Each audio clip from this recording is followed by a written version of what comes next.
RNA. So in yesterday's lecture, we have seen about the DNA, double helix structure of DNA. Now come to the point. It's all about RNA, types of RNA. Okay.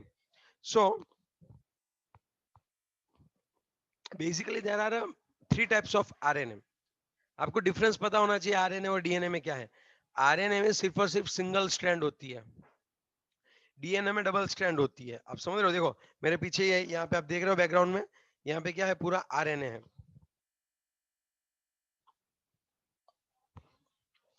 फिर दूसरी चीज, RNA में जो है कौन present होता है बताओ? आरएनए में नाइट्रोजन बेस यूरेसिल प्रेजेंट होता है, थायमिन नहीं होता है. ए टी जी सी, तो ए यू जी सी होता है, टी नहीं होता है आरएनए में. ओनली सिंगल स्ट्रैंड होती है, ओनली सिंगल स्ट्रैंड होती है. दूसरा कि इसमें जो शुगर होती है वो कौन सी होती है? डीऑक्सी रिबोज नहीं होती है. इसकी जो शुगर हो बीटा डी रिबोज ही होती है. आ रही है बात समझ में आपको? ओके, तो ये मेन पॉइंट्स है कि जो आपको याद रखने हैं दिमाग में. और मैं अगर एक बात आपको बताऊं तो,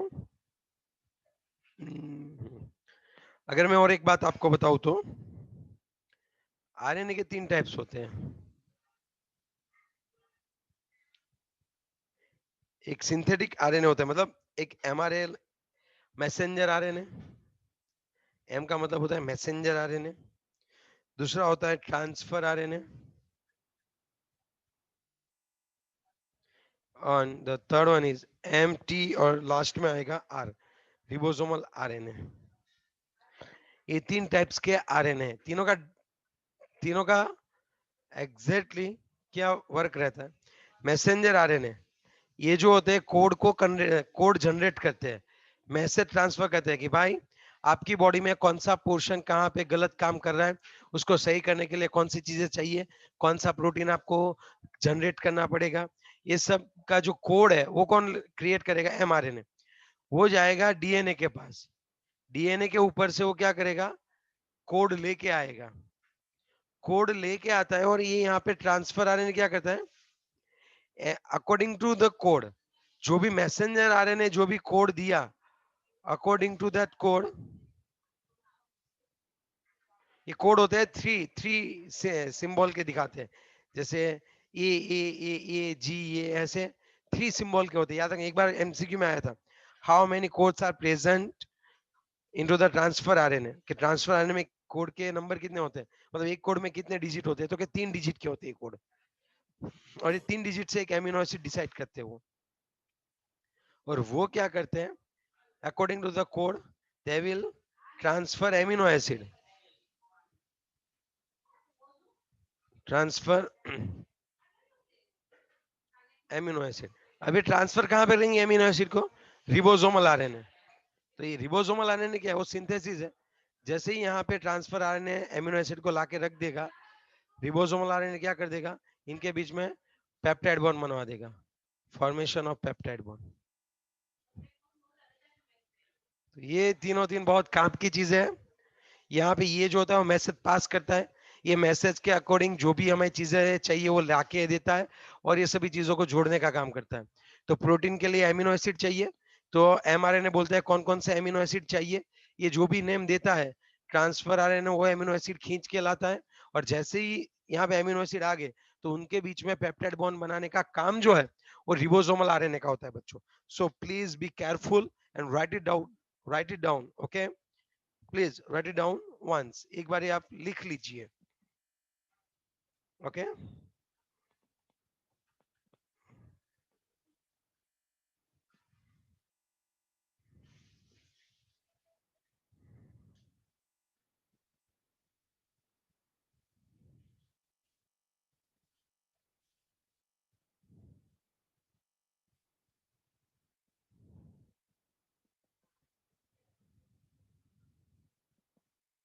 ओके.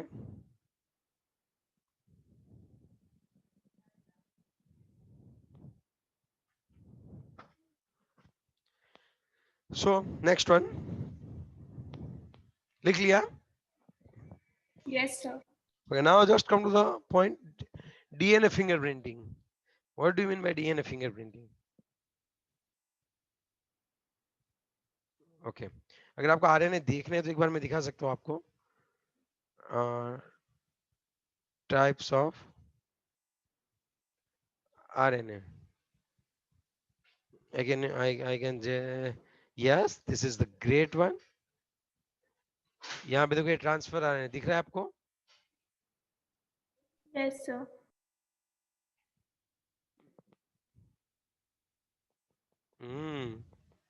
ये देखो, ये 3 आरएनए है। ये कौन सा है? ट्रांसफर आरएनए है। ये कौन सा है दूसरा? Sir, टीआरएनए है। T-Moran. पूरा टीआरएनए ही है, दूसरा है ही नहीं। ये सभी इसको सिंबलाइज करके ऐसे दिखाया है आपको, ठीक है ना? चलो okay, yes I got it. अब यहाँ पे 3 ट्रांसफर है, मैसेंजर आरएनए, फिर ये ट्रांसफर आरएनए, देखो एमिनो एसिड ला रहा है, ये 3 का कोड है, और ये जो है रिबोसोमल आरएनए वो बनाएगा। चलो हो गया ये, यस और नो? Yes, sir. देखिए आप स्नैपशॉट ले सकते हो इसका, और ये आपको स्लाइड याद रखनी पड़ेगी। ओके, कॉपी इमेज, अगर आपको अच्छे से स्क्रीनशॉट लेना है, we are here, why are you worrying, ले लो। ओके, हो गया? Yes, sir. Okay, next thing is that DNA fingerprinting. Okay, ये क्या होता है एग्जैक्टली डीएनए फिंगरप्रिंटिंग? तो मैं आपको अच्छे से बता दूं।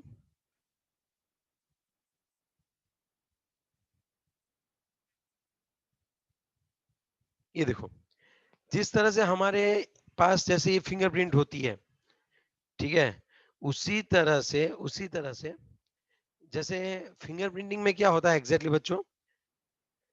आपको लगती सभी की फिंगरप्रिंटिंग सेम है, फिंगरप्रिंट सबकी सेम लिखती है, लेकिन वहां पे लाइन के बीच का डिस्टेंस, लेंथ, ये सभी डिफरेंट डिफरेंट होता है। तो अकॉर्डिंग टू दैट ओनली, जब डीएनए की बात करें तो डीएनए भी बेस का जो सीक्वेंस होता है वो फिक्स होता है। आप समझ रहे हो मेरी बात? डीएनए में भी क्या होता है एग्जैक्टली, ये जो सीक्वेंस होता है वो कैसा होता है? फिक्स होता है। वो लोग क्या करते हैं, डीएनए के थोड़े से सीक्वेंस को कट कर देते हैं। सपोज मैं आपको बता दूं, कटिंग वाला सिस्टम ये रहा, अगर ये यहाँ पे डीएनए है तो थोड़ा सा पोर्शन कट कर देते हैं, फिर उस पोर्शन में यहाँ पे नाइट्रोजन बेस की सीक्वेंस को नोट डाउन कर लेते हैं। किसकी सीक्वेंस को नोट डाउन कर लेते हैं बच्चों? नाइट्रोजन बेस की सीक्वेंस को नोट डाउन करते हैं। हर एक में डीएनए तो ऐसा ही दिखेगा, लेकिन उनमें जो नाइट्रोजन बेस की जो सीक्वेंस होती है ना, वो यूनिक होती है, हर एक पर्सन के लिए उसकी कैरेक्टरिस्टिक्स होती है। Is it clear what I am saying? समझ में आ रही है बात? जिस तरह से सभी इंसान के लिए उसकी फिंगर होती है ना, उसी तरह से मैं ये बताना चाह रहा हूँ कि उसी तरह से सबके डीएनए में जो बेस की सीक्वेंस है, वो बेस की सीक्वेंस कैसी रहती है? सेम, यूनिक रहती है। यूनिक मींस उसके लिए वो यूनिक रहती है। Okay, so it is known that every individual has a unique fingerprints. This occurs at the tips of our fingers and have been used for identify a long time, but this can be altered by surgery.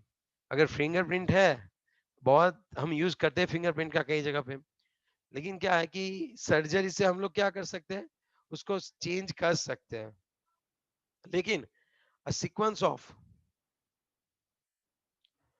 a sequence of bases on DNA is also unique. It's person to person. Okay, है ना? और information regarding this basis is known as a DNA fingerprinting.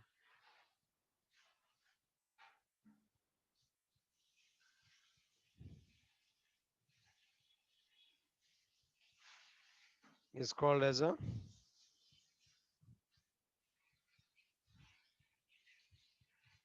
DNA fingerprinting. Okay. और दूसरी बात कि ये जो होता है, each सेल, सभी सेल, बॉडी के हर एक सेल के लिए वो सेम होती है, और किसी सर्जरी से हम लोग इसको चेंज नहीं कर सकते हैं। तो इसका यूज हम कहाँ पे कर सकते हैं? सबसे पहले फॉरेंसिक लेबोरेटरीज में अगर क्रिमिनल्स को आइडेंटिफाई करना है, okay, to identify the criminals, to determine paternity, to determine paternity of individual, मतलब इसके ऊपर से आप अपने पेरेंट की आइडेंटिफिकेशन कर सकते हो और पेरेंट के ऊपर से चाइल्ड की आइडेंटिफिकेशन हो सकती है। ओके, तीसरी बात कि अगर कोई डेड बॉडी बहुत बर्न हो गई और दिख नहीं रही है और आप उसको क्या करना चाहते हो, मैच करना चाहते हो कि इसी की डेड बॉडी है, you can just do fingerprint, हाँ, डीएनए फिंगरप्रिंटिंग। डेड बॉडी को आप लोग क्या कर सकते हो, ओके, पहचान सकते हो, you can identify the dead bodies. To identify the racial groups to rewrite the biological evolution. Biological evolution, एक बात बताऊं,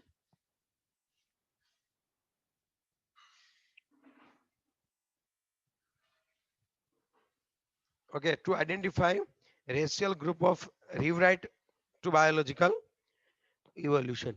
जैसे जैसे डीएनए में क्या चेंज आता गया और डीएनए की फिंगरप्रिंटिंग में अगर चेंज आता जाता है, तो साथ ही साथ उसका इवोल्यूशन कैसे हो रहा है वो हम तय कर सकते हैं। Like we can study about the revolution, और रिवॉल्यूशन नहीं, इवोल्यूशन, ओके, इट्स क्रांति हो गई, रिवॉल्यूशन तो इवोल्यूशन, कि किस तरह से हम लोग आगे बढ़ते हैं। ओके, मतलब हम नहीं, पूरी की पूरी मतलब स्पीसीज। आपने मूवी देखी होगी, ये जुरासिक पार्क, पूरा डायनासोर बना देते हैं इस डीएनए फिंगरप्रिंटिंग से, देखा था आपने? जुरासिक पार्क मूवी देखी है कभी? Yes, sir. तो उसमें आप देखना कि डीएनए की हेल्प से वो क्या करते हैं, मतलब डीएनए, ये डीएनए फिंगरप्रिंटिंग के यूजेस है। अब हम पढ़ने वाले हैं biological functions of nucleic acid. तो ये न्यूक्लिक एसिड के भी तो हुए। चलो, अगर कोई पूछे मुझे, कोई मुझे ऐसा पूछे कि तुम बताओ कि भाई न्यूक्लिक एसिड का इंपॉर्टेंस क्या है, तो सबसे पहले मैं यही बताऊंगा, डीएनए फिंगरप्रिंटिंग। इसका सबसे बड़ा यूज कौन सा है भाई? आजकल जो यूज होता है वो क्या है? डीएनए फिंगरप्रिंटिंग ही तो है या ना? यस और नो? Yes. दूसरी बात, किसे बायोलॉजिकल पूछा हुआ है ना, तो हम इसको ये बताएंगे कि it's a basis of heredity. ये है तो हेरिडिटी है, and may be regarded as the reverse of genetic inform reservation of heredity. अरे यार, ये अच्छा लिखा है क्यों नहीं? ओके, आप लिखो हेरिडिटी, और ये रिजर्वायर ऑफ रिजर्व्स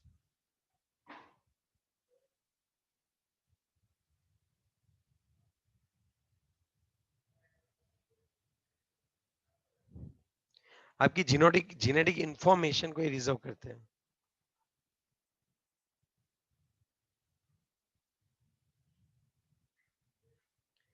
ये जो है आपकी आइडेंटिटी को मिलियन ईयर्स तक, आइडेंटिटी कैन बी सेव्ड। आपकी एडजस्ट डायनासोर को सेव करके रखा मिलियंस ईयर तक। यस और नो? है ना? Yes, sir.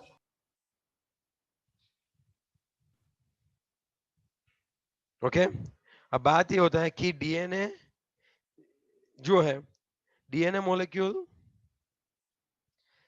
Is capable of, DNA molecule is capable of self duplication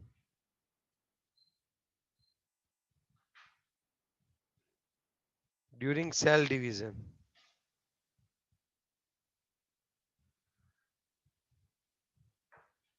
and identical strand transfer to daughter। मतलब कहना ये चाहता हूं, जब यहाँ पे इस सेल को डिवीजन करना होता है, तब ये क्या करता है, सबसे पहले तो ये मल्टीप्लाई होगा, मतलब डुप्लीकेशन ऑफ जीनोम होगा। यहाँ पे आपको क्रोमोसोम्स 2 दिख रहे हैं ना, अब ये 4 हो जाएंगे। फिर जब इसमें से डॉटर सेल क्रिएट होंगे, तब क्या होगा पता है? उन दोनों सेल में ये 2 2 चले जाएंगे। सो जैसे पहले थे वैसे हो जाएंगे। So it has a tendency to multiply, ये डुप्लीकेट हो सकते हैं। आई बात समझ में आपको? तो ये हेरिडिटिकली रिस्पॉन्सिबल है, जेनेटिक इंफॉर्मेशन को रिजर्व करते हैं, आइडेंटिटी को सेव कर सकते हैं। दूसरा कि जो डीएनए मॉलिक्यूल है हमारे बच्चों, so during a cell division and I can say during a cell division and they are like multiply, duplication होगा वहां पे। सो वापिस डॉटर सेल में जैसे पहले थे वैसे ही आएंगे। और लास्ट पॉइंट, आरएनए की हेल्प से, with the help of RNA the proteins are synthesized by the various RNA। RNA क्या काम करते हैं? प्रोटीन सिंथेसिस का। लेकिन कौन सा प्रोटीन बनाना है, वो जो कोड है, वो कोड भेजने का काम किसका होता है? डीएनए का होता है। तो डीएनए कोड भेजता है और आरएनए क्या काम करता है? आरएनए का काम होता है according to that code protein को जनरेट करना होता है।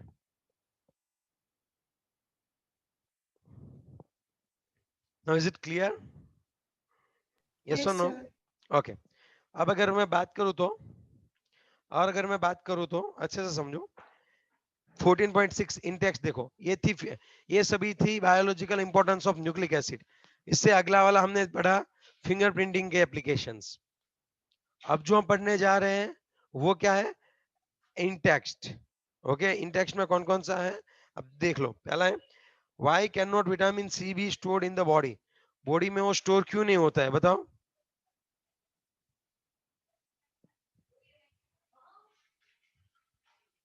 Because वो water soluble है. यस, वो वाटर सॉल्युबल होता है और यूरिन के साथ वो पास हो जाता है।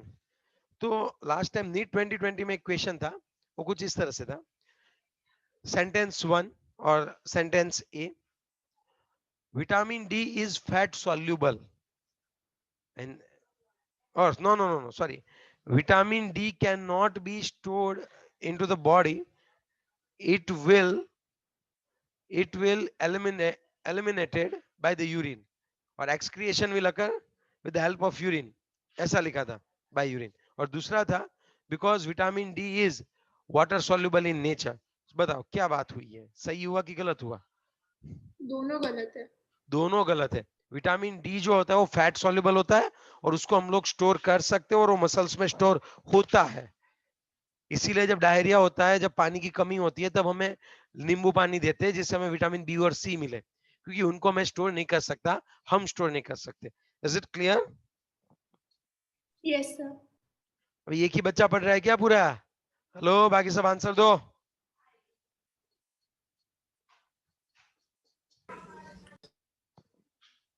Yes, sir. Okay, good good. What product, अब आप सोचो अगर मैं ऐसा पढ़ाने लगा आज, what product would be formed when, आपको कैसा लगेगा? थोड़ा सोचो। हमको तो पढ़ना ही है ना, आप जैसे पढ़ा वैसे। Okay. What product would be formed when a nucleotide from a DNA containing thymine is hydrolyzed? What products would be formed when a nucleotide from a DNA containing thymine is hydrolyzed? बोल रहा है कि जैसे एक हमारे पास nucleotide है, DNA का nucleotide है ना, हाँ डीएनए का न्यूक्लियोटाइड है, और आप लोग क्या कर रहे हो बच्चों, उसको हाइड्रोलाइज कर रहे हो, तब आपको कौन सी प्रोडक्ट मिलेगी बताओ? यहाँ पे थाइमिन है, नाइट्रोजन बेस थाइमिन है, और यहाँ पे आपका मिलेगा फॉस्फेट ग्रुप। अगर आप इसको हाइड्रोलाइज करोगे तो आपको तीन चीज मिलेगी, एक तो फॉस्फेट ग्रुप मिलेगा, फिर थाइमिन मिलेगा, और फिर बीटा डी 2 डीऑक्सीरिबोज मिलेगी, शुगर मिलेगी। है ना? कि और कुछ मिलेगा भाई? नहीं मिलेगा. यही मिलेगा ना। When RNA is hydrolyzed, there is a no relationship among the quantities of different bases obtained. What does this fact suggest about the structure of RNA? जब जब डीएनए का हम लोग हाइड्रोलिसिस करते हैं ना, तब जितने एडेनिन होते हैं उतने ही थाइमिन होते हैं, और जितने ग्वानिन होते हैं उतने ही साइटोसिन होते हैं। तो ये दिखाता है कि यहाँ पे कोई ना कोई रिलेशन है। और हमें ये पता होता है कि डीएनए में ए डबल बॉन्ड टी होता है, hydrogen bond, and G triple bond C होता है। लेकिन आरएनए में ऐसा कोई फिक्स नहीं होता है। तो ये क्या दिखाता है? तो ये दिखाता है कि आरएनए में सिंगल स्ट्रैंड है और वहां पे कोई किसी का कॉम्प्लीमेंट्री नहीं है। आई बात समझ में? Yes, sir. That's what. और वो सिंगल स्ट्रैंड है, वो भी बोल सकते हैं हम लोग कि RNA is a single strand, वो ये दिखाता है। चलो ready, hello 4.6 4.7 4.8 most IMP। Okay next topic के आगे बढ़ते हैं। चलो बताओ नेक्स्ट टॉपिक कौन सा है? Hormones. हॉर्मोन्स पढ़ते हैं। Okay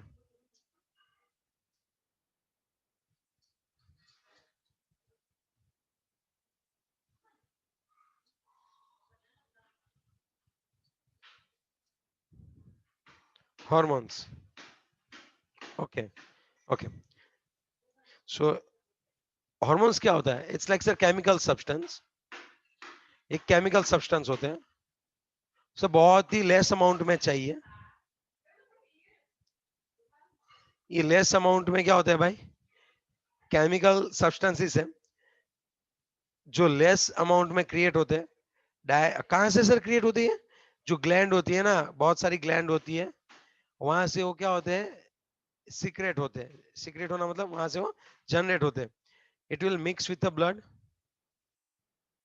mix with blood, reach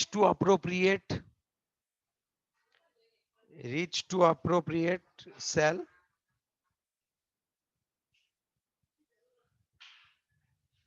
show biological activity and shows biological activity.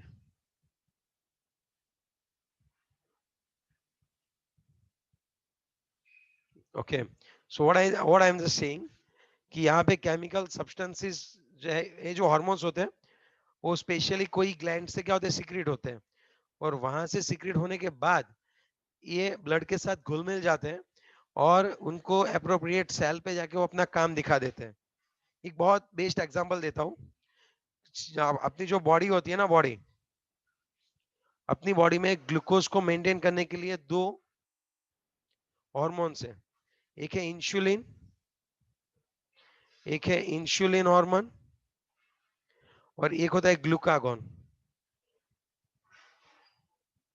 अब आप थोड़ा सा समझो कि अगर आपने बहुत ज्यादा शुगर खाया, अगर आपका शुगर इंटेक ज्यादा है और आपने बहुत ज्यादा शुगर ले लिया, तब तुरंत ही क्या होगा बताओ? यहाँ पे जो है, यहाँ पे जो इंसुलिन है वो तुरंत ही सीक्रेट होगा। कौन सीक्रेट करेगा इसको? इसको सीक्रेट करेगा हमारे बीटा सेल्स जो होते हैं कहाँ पे? पेनक्रियाज में। शायद पेनक्रियाज ही होता है, I don't know exactly, but I have learn it, yes pancreas होता है। पेनक्रियाज के जो बीटा सेल होते हैं ना, वो इंसुलिन को रिलीज करते हैं और वो ब्लड में जाता है, और फिर वहां से रिसेप्टर जो होते हैं इंसुलिन को रिसेप्ट करते हैं, वो सभी सेल को बोलता है just increase your glucose intake. सभी सेल को बोलता है कि ब्लड में ग्लूकोज बढ़ गया है, आप सभी सेल को रिक्वेस्ट है कि आप सभी सेल ग्लूकोज को इंटेक करने लगो। तो ग्लूकोज को क्या करने लगेंगे भाई? इकट्ठा करने लगेंगे, तो ब्लड में से ग्लूकोज का लेवल डाउन हो जाएगा। सो जब भी ग्लूकोज का लेवल डाउन करना है, तब इंसुलिन ब्लड में आ जाता है थोड़ा सा। अगर इंसुलिन की कोई आपको दिक्कत हुई तो आपको डायबिटीज हो सकता है, तो बाहर से इंजेक्शन देने पड़ते हैं इंसुलिन के। आई बात समझ में अभी आपको कि नहीं आई? Yes, sir. इंसुलिन हम ऐसा बोल सकते हैं कि इट्स लाइक अ इंसुलिन को हम लोग ऐसे बोल सकते हैं, it's like a made up of polypeptide. Okay, ये भी एमिनो एसिड किससे ही बना हुआ है। Next glucagon. अभी ग्लूकागॉन क्या होता है भाई? तो ग्लूकागॉन कब यूज होता है? जब पता चले कि आपने बहुत अच्छा सा काम किया, खाना नहीं मिला है और आपकी बॉडी में ग्लूकोज कम है, तब बॉडी में ग्लूकोज, ब्लड में ग्लूकोज का लेवल बढ़ाने के लिए कौन आता है? ग्लाइकोजन। वो बोलेगा हमने जो स्टोर करके रखा था ग्लाइकोजन, उस ग्लाइकोजन को ब्रेक डाउन करो और ग्लूकोज बनाओ उसमें से। हमने इसीलिए उसको स्टोर किया था कि जब भी जरूरत पड़े तब हम उसमें से ग्लूकोज निकाल सके। फटाफट से ग्लूकोज निकालना स्टार्ट कर दो। ये चीज होती है। ये काम कौन करवाता है? ग्लूकागॉन करवाता है। अभी आई आपको बात समझ में कि नहीं आई? Yes, sir. ये हॉर्मोन्स होते हैं। ओके, अगर मैं बात करूं, आप टाइप्स ऑफ हॉर्मोन्स देखते हैं हम लोग। Types of hormone. ओके, अब यहाँ पे आप देख सकते हो कितने टाइप के टोटल हॉर्मोन्स हैं। ओके, ये नहीं, हम थोड़ा नॉर्मल वाला पढ़ेंगे, बड़ा वाला नहीं पढ़ेंगे। यस, वैसे 3 टाइप के होते हैं, मैं आपको बताता हूँ कौन कौन से होते हैं। ओके, वैसे अगर देखने जाए तो hormones are 3 types, there are 3 types of hormone.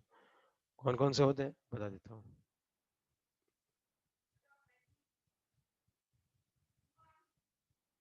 Okay, peptide hormone होते हैं और दूसरे कौन से होते हैं, स्टीरॉयड हार्मोन होते हैं।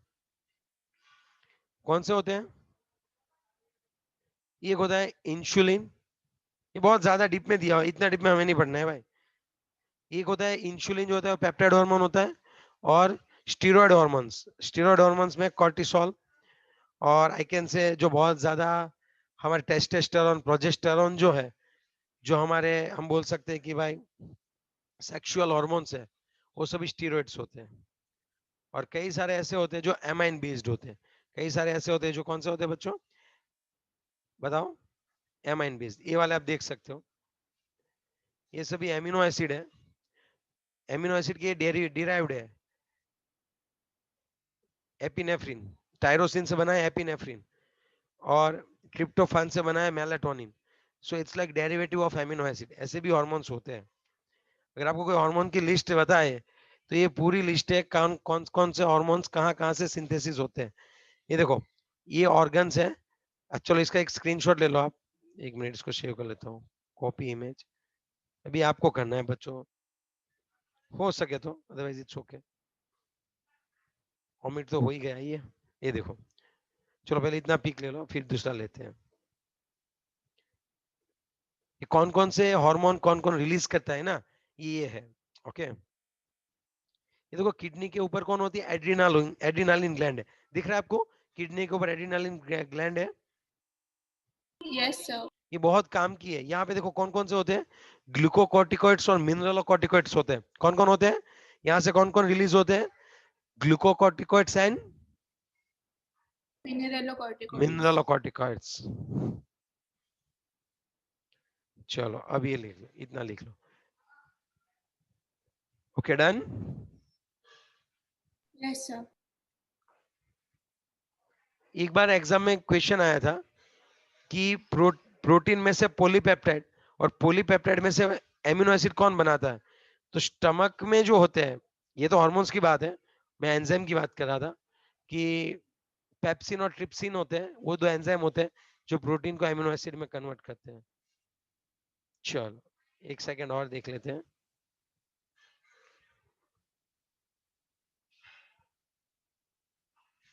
चलो ओके डन।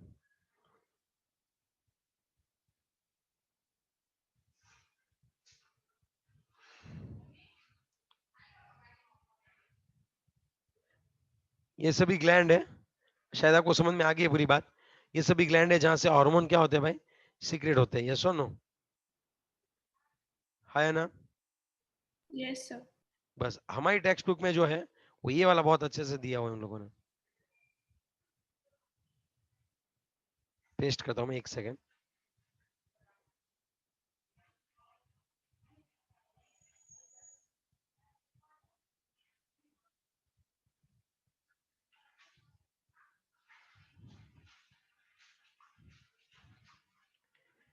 अमाइन हॉर्मोन्स है, एमिनो एसिड से बने हुए होते हैं। एपिनेफ्रिन, नॉर एपिनेफ्रिन, ये वाला आपको करना है अच्छे से, ये वाला जो है टेबल आपको अच्छे से करना है। Okay,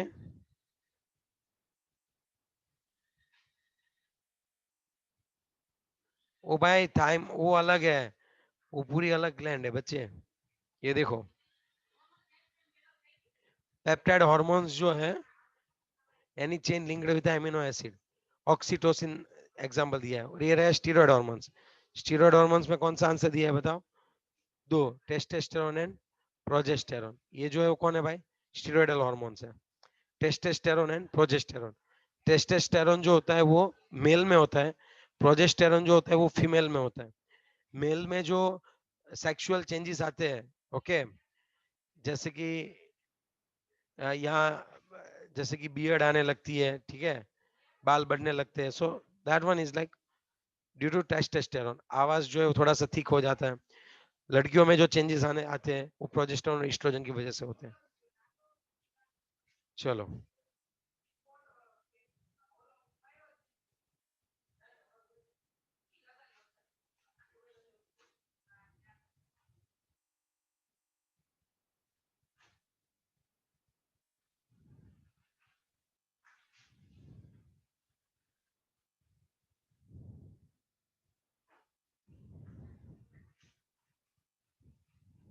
Okay, done.